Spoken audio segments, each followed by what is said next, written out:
So what did we learn from the Mexico City Grand Prix? Well, in this video, we're going to answer some key questions like where would Hamilton have finished without the 10-second penalty? Where was Verstappen's pace in comparison to the McLaren's overall? And where would Piastri have finished if he had qualified better? And I do apologise, this will be a slightly more brief video than usual, but I'll do my best to answer all those questions that I just mentioned.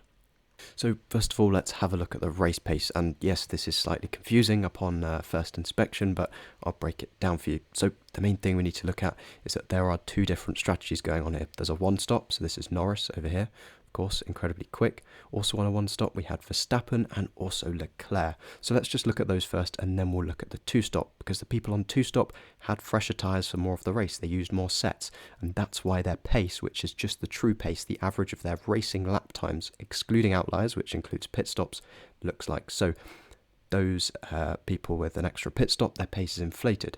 So Norris then, obviously the benchmark. Verstappen over here was then 0.3 seconds off of that. Of course, he went medium to soft.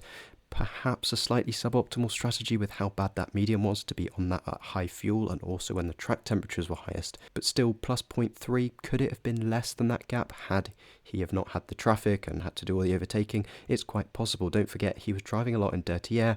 That hurts the tyres, etc. But on the flip side, you can say that Norris, he could control his pace. He had free air. So the gap between Verstappen and Norris probably wasn't any more than 0.3. If anything, it might have been less on raw pace and the cars, especially with his strategy. But maybe 0.2, you could argue, the gap between Verstappen's Red Bull and Norris's McLaren. The other runner on the single stop was, of course, Leclerc. Now, Leclerc finished ahead of Verstappen, so why on earth is his pace actually a bit slower? We see Verstappen is 0.32 behind Norris, whereas Leclerc is nearly a tenth back on that again. So why is Leclerc slower? Well, Verstappen on the opening lap lost a lot of time. That lap's an outlier, and he then catches all this time up with superior pace, and that's why his pace is better. So basically what I'm saying is that had Verstappen and Leclerc started right next to each other, Verstappen would have won by a notable margin, at least 7 seconds. That is what this basically is saying. So now to look at the other runners, all of whom had the two-stop race, so they used an extra set of tyres. Now, Piastri has the second quickest pace. Now, this doesn't look too bad. Piastri only 0.2 off of Norris, but he used that extra set of tyres. This gap between Norris and Piastri is significantly bigger than 0.2, at least 0.4 I'd say. Of course, he was racing, he was in traffic, but even then, the pace difference between Norris and Piastri that we saw in qualifying, it did not go anywhere in the race.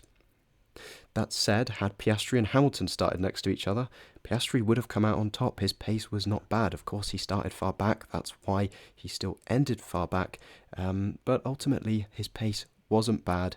Yes, it was bad compared to Norris, but compared to the other drivers, of course, he's in that McLaren, which is a very capable car. Compared to the other drivers, he would have finished pretty well.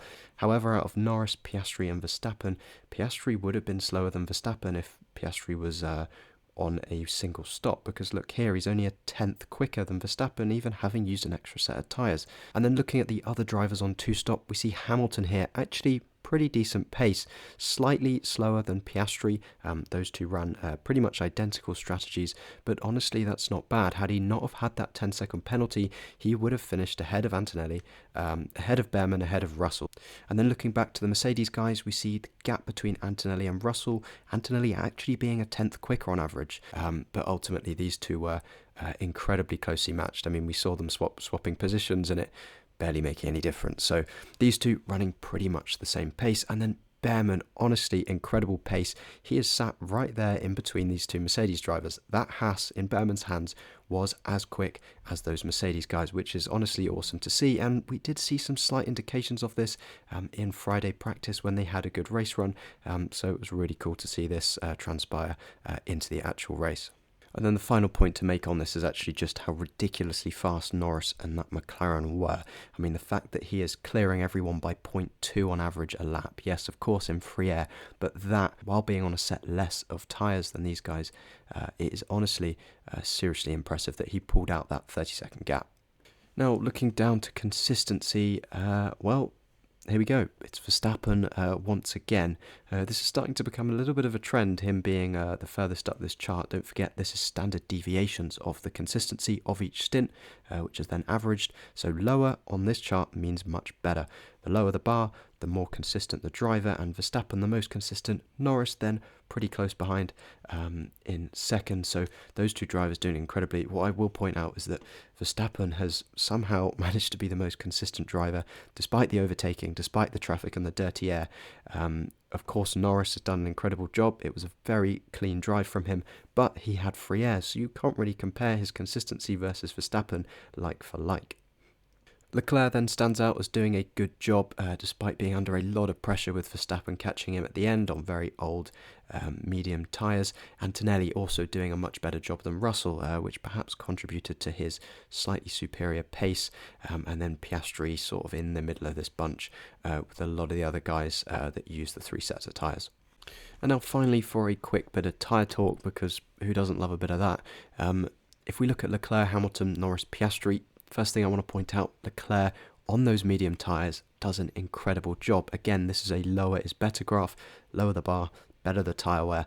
Leclerc has done an insane job of managing those tyres. Of course, he had a lot of free air that helped him out with that, more than Hamilton would have had, but still, it's an incredible job that he's done, and also better wear than Norris, which is slightly interesting to see. Norris then also doing better on the wear than Piastri, so the slope of these lines, steeper means more wear, shallower means less wear.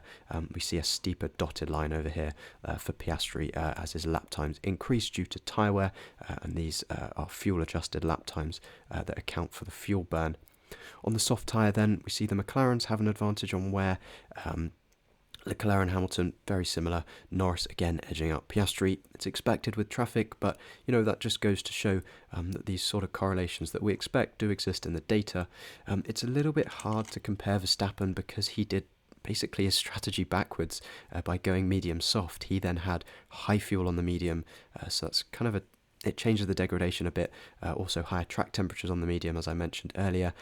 Ultimately, his degradation on that medium to begin with, not great. We saw that he was really struggling on that tyre. Did it hurt his race pace? Yes, in that moment, but it did allow him to run the soft at the end. So we'll never really know quite what was the best way of going about that. But then on that soft, he did a very good job, even though he was really pushing to catch Leclerc at the end. His wear has been incredibly good, and what this shows, I think, is that McLaren don't have the tyre wear advantage that they really used to have. That's not to say that McLaren have gone backwards. That generally doesn't happen unless you really mess up. It's to say that the other teams have gone forwards, especially Red Bull. So then, to answer the questions I posed at the very start, where would Hamilton have finished without that penalty? Well, he would have finished behind Leclerc and Verstappen. That would have been a P4 for him based on this pace. Where would Piastri have finished if he qualified better? Well, if he qualified better, he'd be slightly ahead of Hamilton. He would have taken that P4 away from Hamilton, so slightly better than he did, but still not a good day in the office. He still had a massive pace deficit to Norris.